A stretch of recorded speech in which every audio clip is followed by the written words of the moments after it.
¿En algún momento te has detenido a pensar qué te dice el sonido del agua?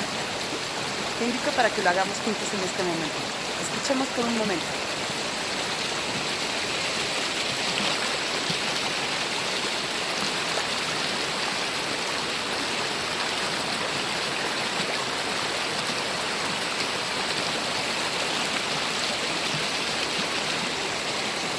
¿Qué sientes? ¿Qué percibes?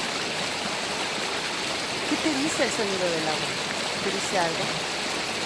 ¿Has estado en la naturaleza y has podido estar en silencio, pero al mismo tiempo poder escuchar los cantos de los pájaros o las ardillas cuando están comiendo? A mí el sonido del agua me está diciendo muchas cosas.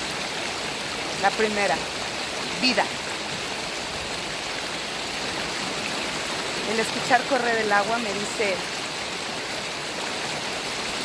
que todo pasa. Piensa en eso.